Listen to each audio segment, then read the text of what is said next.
Amount total तुम्हाला सांगतो। ताई थांबा, एकतर तुम्ही ओळखन असा टाटा टायगर कुणीतरी मागणं तनखा दिलाय जोरात। हाय हाय काय हे पुण्याचं ट्रॅफिक आणि काय हे सिग्नल। चलो इनोवावाले काका चलो, मागणं गेली दुनिया पुढे।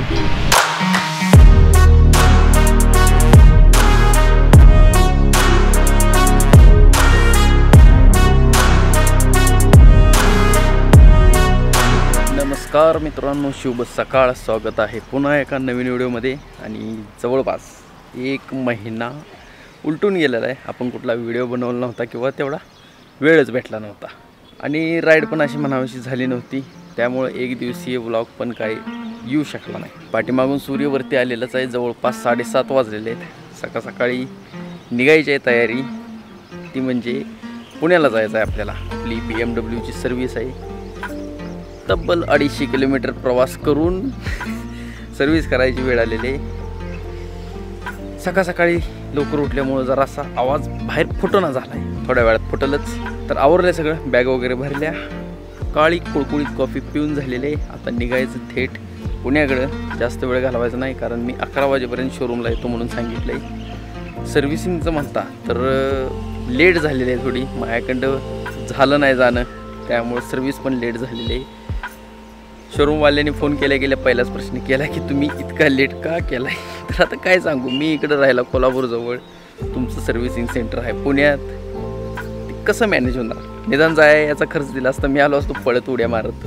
तर जास्त वेळ घालवत बसायचं नाही, निघूया डायरेक्ट आता आपल्या प्रवासाकडं, कारण गरमी भरपूर आहे। एकदा का ऊन डोक्यावरती आलं की पूर्णपणे घाम्याघूम चिप्प होऊन जाते, त्यामुळं जेवढं लवकर होता होईल तेवढं पुण्याकडे पोचायचं।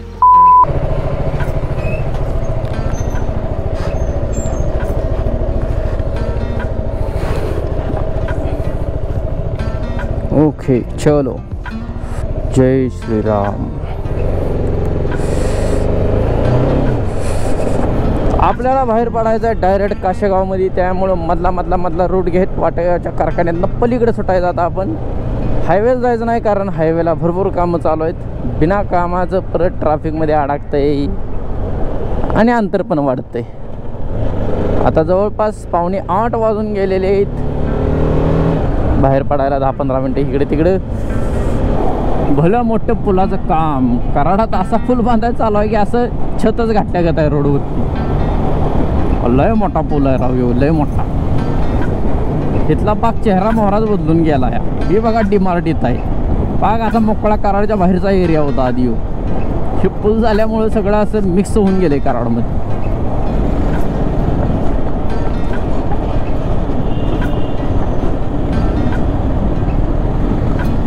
एस टी न घोड केला। ओके चलो, लाल परी जिंदाबाद।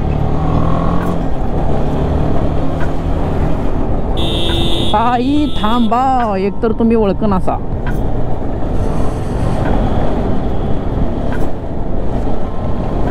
पुष्पा टेम्पोलाच्या कामासाठी उतरलेली आहे, 1000 रुपये हजेरी। टाटा टायगर कुणीतरी मागणं तनखा दिलाय जोरात। तारानं एका जागेवर सगळं बांधून न्यायची चालू आहे गाडी।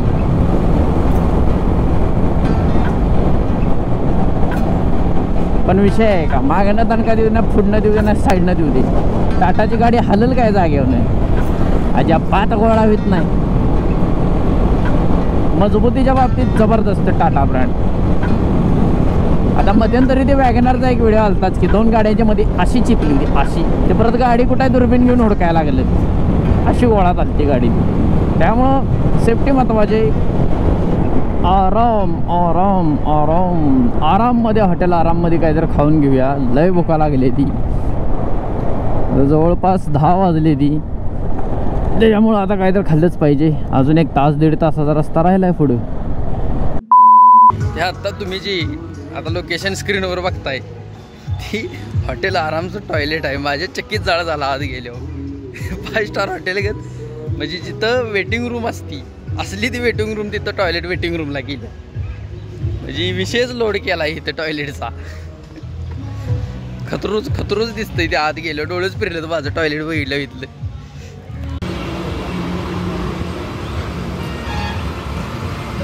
आलू पराठा आपला आलेला आहे. आता जास्त वेळ घालवायचा नाही, कारण 12च्या आत पोचायचं आहे आपल्याला शोरूमला. तिथनं आलू पराठा खायचा आणि सुटायचं. मी आता कॅमेरा पण काढत बसलो नाही, म्हणून मोबाईलवर शूट करून घ्यावं, कारण आपल्याला इथं जास्त वेळ थांबायचं नाही. आणि इथं लई गरम आलू पराठा आहे, लई भाजायला मग चटपटला पराठा. खरडा चटणी देत नाही वाटतं इथे.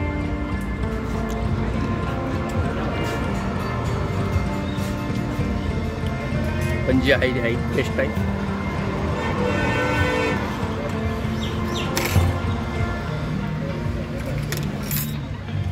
कुठला आहे कुठला आहे म्हणलं? अरे मराठी नहीं आती क्यों? ये नहीं, अरे सीखो मराठी. इधर काम करने वाले हो, हर कोई हिंदी बोलने वाला नहीं होता. सीख लो मराठी. इथं काय मोहळा घुसलाय, काही काही कळू ना. मीटरमधनं पहिली 40 बरोबर आहे. तमा मित्रांनो पोचलेलो आहे पुण्यात. हवा चेक करून झालेला आहे आणि पोचलोय सध्या नवले ब्रिजला. थेट डायरेक्ट पुण्यात एंट्री मारून झालेली आहे आपली. 11:15 वाजले. ती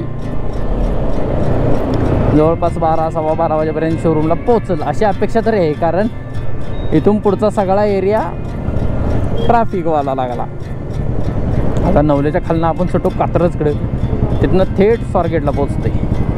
तिथनं परत राईड घेतला की मग काय हडपसर साईड आलीच. तिथंच आपल्याला सर्व्हिस सेंटर आहे BMW चे, तिथं पोचायचं आहे आता. चला मामा मामा चला. ओके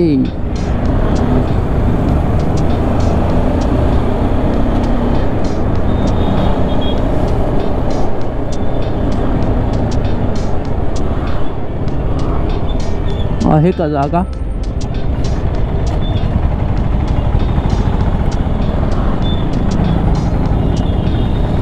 ट्रॅफिक लय बाबा, ट्रॅफिक आहे वाटतं इथं.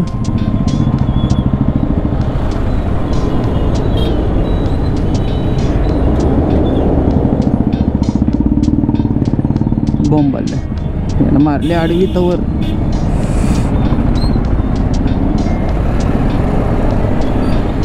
चलो चलो चलो, सिग्नल चालू आहे तवर चलो, नाहीतर नवले फेमस आहे ॲक्सिडेंटसाठी भयंकर. आय हाय काय हे पुण्याचं ट्रॅफिक आणि काय हे सिग्नल.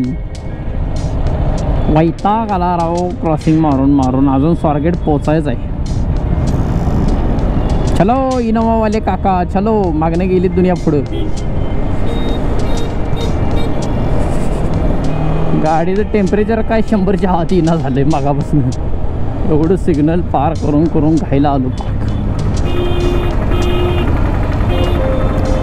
टमटम थांब.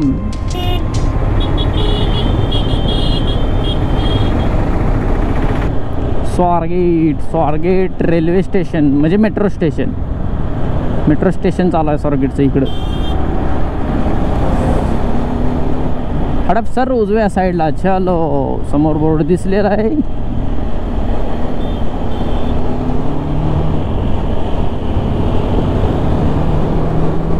हडपसर MIDCला आलेलो आहे आणि आपल्याला पुढनं जायचं आहे. वाईट राहो ट्रॅफिक, लय वाईट ट्रॅफिक. हेल्मेटच्या आता तर डोसके पूर्ण ओलं झालेलं आहे.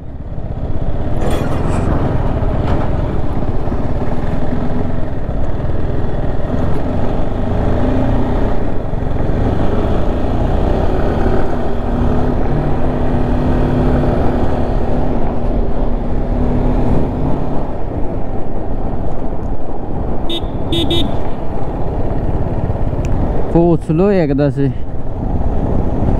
खिसा मोकळा करायला. नाहीतर काही हे भलं मोठं सर्व्हिस सेंटर BMW चे.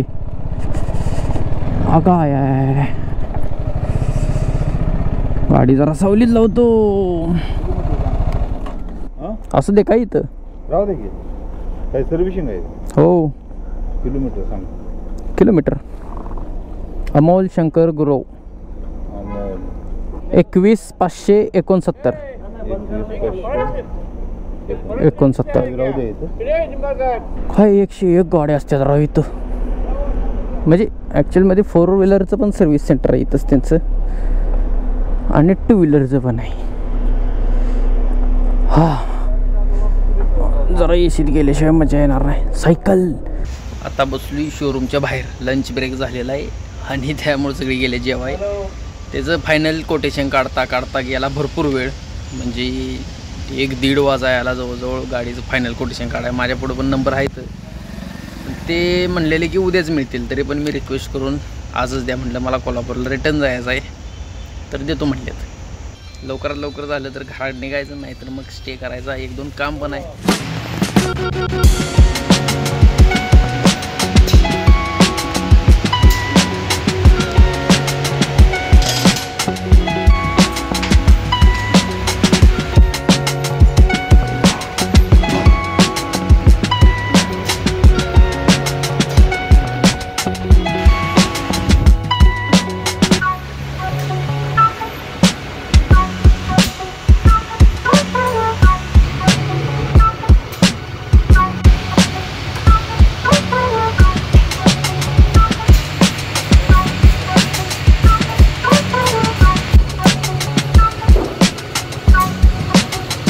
पार्क कुठला होता?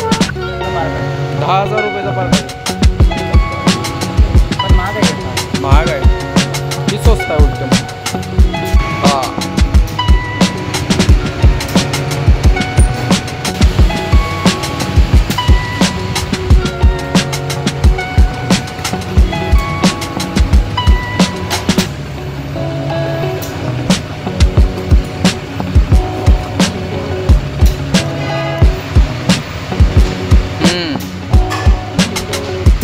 काळं निळं झालंय पाक.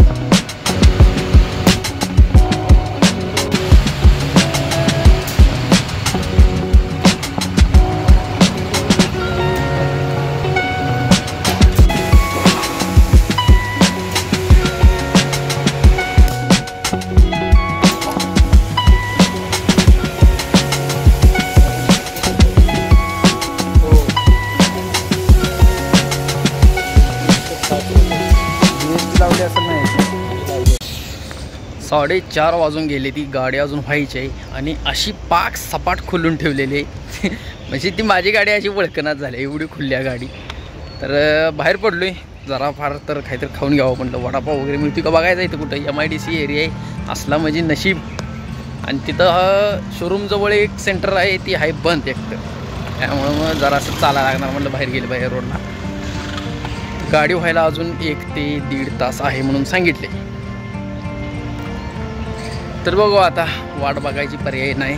आणि राहिला क्लचचा विषय, क्लच मी बसवायला नाही म्हणून सांगितले ना. आत्ता त्या क्लचचं वायरिंग मी बघून आलो आहे. घरी गेले हो, सगळी गाडी डबल खोलायला लागणार आहे, टाकी सकट. अरा वाईट असला क्लच कोण कुठली कंपनी देते वी, लय बेकार. अजिबात क्लच बसवण्याच्या मापाची गाडी नाही. टाकी सकट म्हणजे वरनं फायबर टाकीचं खोलणारच, आणि इंटरनल टाकी लोखंडे ती पण खोलायला लागणार. परत जाऊन आणि ती डोक्याला हेडी खायच. आणि आता खोललंयच तर नुसता क्लचच्या केबलचं पैसे घेत नाहीत, तर त्यात आणि त्याच्या डबल पैसे लेबरचा आणि लावणार. ही आहे नि बॉम्ब आहे यांची, काय अवघडच आहे. MW इथं फूड कॉर्नर एक मिळालेलं आहे, पाठीमागं दिसतोय बोर्ड तरी मोठाच्या मोठा आहे. जाऊन बघूया काय खायला वगैरे मिळते का बघूया. आणि किरकोळ स्नॅक्स, कॉफी, नाश्ता काहीतरी करून रिटर्न गेलं पाहिजे शोरूमला. शाबूवडा खायचा चालू आहे. आणि शाबूवड्याचा किस्सा मी इथनं बाहेर पडलो की तुम्हाला सांगतो काय विषय झाला आहे. आता शांतीत क्रांती करून खाऊन घेतो आणि इथनं बाहेर पडले की तुम्हाला ह्याची मजा पण सांगतो काय झाली नक्की.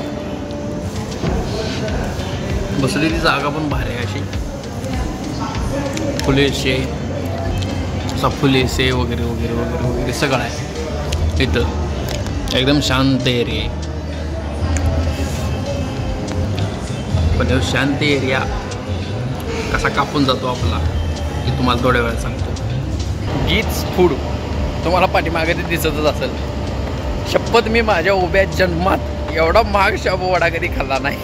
म्हणजे मी ऑर्डर दिली तो गेल्या गेला म्हणलं त्याला काय आहे बाबा स्नॅक्सला, तर म्हणलं शाबूवाडा वगैरे वगैरे वगैरे. त्यानं 2-3 नावं घेतली. त्यानंतर पहिलाच शाबूवाडा मी ऐकला, त्याला म्हणलं शाबूवाडा दे. आणि बेसिन कुठं विचारून मी गेलो हात धुवायला. भाऊने ऑर्डर टाकली, सगळं झालं. मागं आलो, कॅश काउंटरला आलो. भाऊ म्हणले सर पेमेंट ऑनलाईन काय कॅश? म्हणलं करतो कॅश. हा किती झालं सांग? मला 109 रुपये. असला डोसक्यात मुंगी आल्या माझ्या. म्हणलं 109 रुपये शाबूवाडा असला कसला? आमच्या राकेशला सांगितलं की 20 रुपये धुळा पाडतोय देऊ, चटणीत भिजवून आणि आणतोय. तुम्हाला नाही सर राव, तुम्ही गेला हात धुवायला नाही, अगोदरच किंमत सांगितली असती तुम्हाला. आता मी पुढं ऑर्डर दिली, वडा तयार म्हणजे करायला टाकलेलाच आहे, तिने सोडलेलाच आहे, गरम गरम मिळतो आपल्या इकडे. तर जाऊ दे म्हणलं, आता काय जी झालंय ती झालंय, जी गेलेली गोष्ट आहे ती मागे मिळणार नाही. त्यामुळं मी आपलं 109 रुपयाचा शाबूवाडा खाल्लाय आणि आता निघलोय शोरूमकडं आपल्या. बस म्हणलं तलाब भागली माझी एसीत बसून शाबूवाडा खायची. जाऊ म्हणलं आता गारवाडी इथनं खाऊन झालंय. पण शपथ मी उभ्या आयुष्यात माझ्या जन्मात कधी एवढा महाग शाबूवाडा खाल्ला नव्हता, तेव्हा आज मी खाल्ला. तर चलो आलेलं आहे आपलं BMW शोरूम जवळ झालेलं आहे. चल प्रोसेस बघू. सगळ्यात महत्त्वाचा कुलंट बॅग येत आहे माझ्या, ती त्याला द्यायचं आहे. कुलंट जरा कमी झाला आहे, कुलंट भरून घेऊया. मित्रांनो आगमन झालेलं आहे आणि घरी आलेलो आहे आपण. आपल्याला गाडी शोरूममधून मिळाली 7:30-7:30 दरम्यान मिळाली. अंधार पडत आलता, त्यामुळे मी काय त्यानंतर गाडीवरती रेकॉर्डिंग वगैरे काही केलं नाही.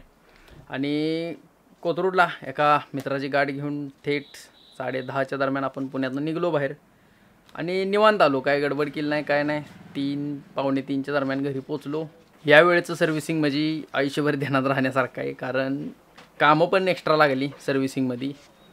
हे त्यांचं बिल आहे, तुम्हाला एका मिनटात बिल वगैरे सगळं दाखवतोच, फोडून सांगतो.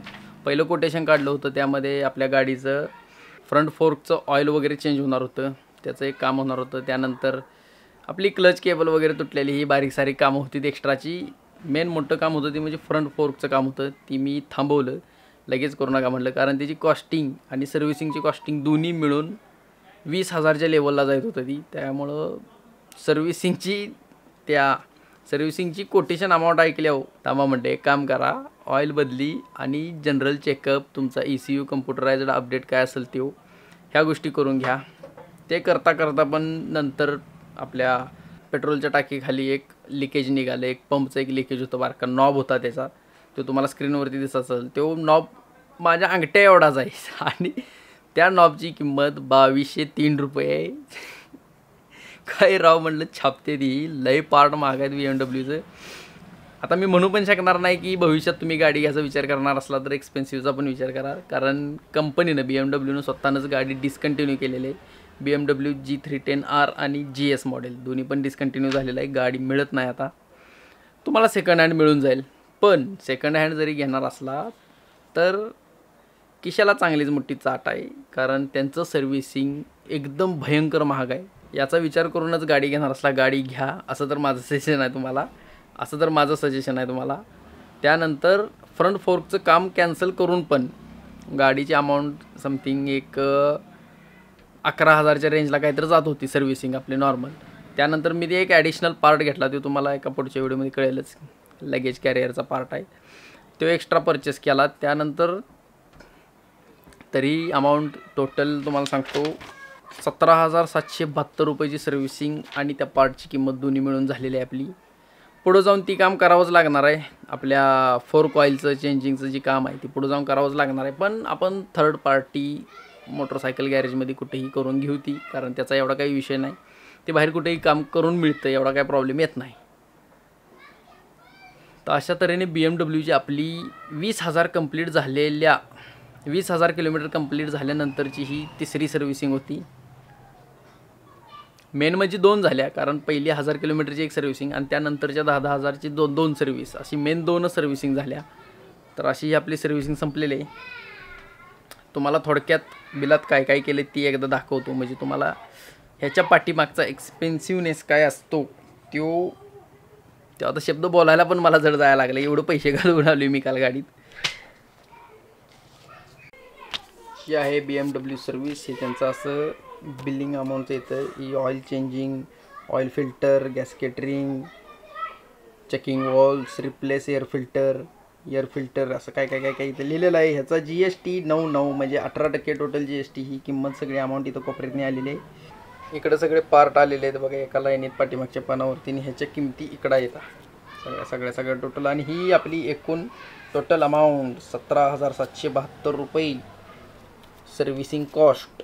आता एवढं सगळं तुम्ही ऐकलं सर्व्हिस कॉस्टबद्दल किंवा त्यांच्या एक्सपेन्सिव्हनेसबद्दल, पण तुम्ही जर सर्व्हिसला तिथं गेला किंवा तुमची गाडी घेऊन जर गेला तर पुढून सर्व्हिस आपल्याला कशी मिळते ही पण लय महत्त्वाचं असतं. भले तुमचे 4 पैसे जास्त जाऊ देत, पण BMW सारखी प्रेझेन्स तिथल्या काम करणाऱ्या लोकांच्यामध्ये किंवा ते आपल्याला जी सपोर्ट देतात पुढनं एवढा जबरदस्त असतो का नाही, खतरनाक. म्हणजे असं फीलच होत नाही की ते आपल्याकडे दुर्लक्ष करतात किंवा आपलं कामाला टाळाटाळ करतात. असलं त्यांच्या संग कधीही होत नाही. गेल्या तुमचं सगळं काम, तुमचं कोटेशन वगैरे काढणं सगळं एक प्रॉपर माणूसच तुमच्यासाठी उभा करतात. तुमचं सगळं काम करून घेतो ते माणूस. आणि तसं पण मी इथनं आपलं म्हणजे कोल्हापूर भागातून मी तिकडे गेलो होतो, त्यांनी सांगितलं होतं गाडी उद्या मिळणार, पण मी त्यांना सरळ सांगितलं मी कोल्हापूरचा आहे, मी काही थांबणार नाही, तर त्यामुळे मला गाडी आजच्या आज द्या. तर त्यांनी ते पण मॅनेज केलं. एका दिवसात माझी गाडी सर्व्हिस झाली, मला दिली पण. आणि जो माझी गाडी तयार करत होता म्हणजे माझ्या गाडीची जो सर्व्हिस करत होता, तुम्ही व्हिडिओमध्ये त्याचे फुटेज बघितले असतीलच. सोलापूरचा एक व्यक्ती आहे, लक्ष्मीकांत म्हणून आहे. तिथं एक नंबर काम केलं भाऊनं, आपल्याला आवडलं. कामाच्या बाबतीत अजिबात कामचोरपणा नाही, भाऊचं काम जबरदस्त आहे. मी कंटिन्यू त्याच्याजवळ उभा होतो काम करताना. कामात अजिबात हलगर्जीपणा नाही का काही नाही, प्रॉपर काम करणं आहे त्याचं. तुम्ही कधी पुण्याच्या BMW सर्व्हिस सेंटरला गेला 2 व्हीलरच्या तर बिंदास्त लक्ष्मीकांत म्हणून कोण आहे विचारा, त्याच्याकडे गाडी द्या आणि निश्चिंत राहिला तरी चालेल. जबरदस्त भाऊचं काम आहे. तर ही होती BMWची 20,000 किलोमीटर पूर्ण झाल्यानंतरची सर्व्हिस आणि त्याची प्राईस कॉस्टिंग. लगेच कॅरियरचं फिटिंग आणि कॅरियर तुम्हाला पुढच्या व्हिडिओमध्ये दाखवतो. व्हिडिओ आवडला असेल तर लाईक करा, शेअर करा. ज्यांची BMW आहे त्यांना महत्त्वाचं शेअर करा, माहिती तरी पडू दे त्याची कॉस्टिंग काय असते कशी असते. आपण भेटून नवीन व्हिडिओमध्ये, तोपर्यंत धन्यवाद.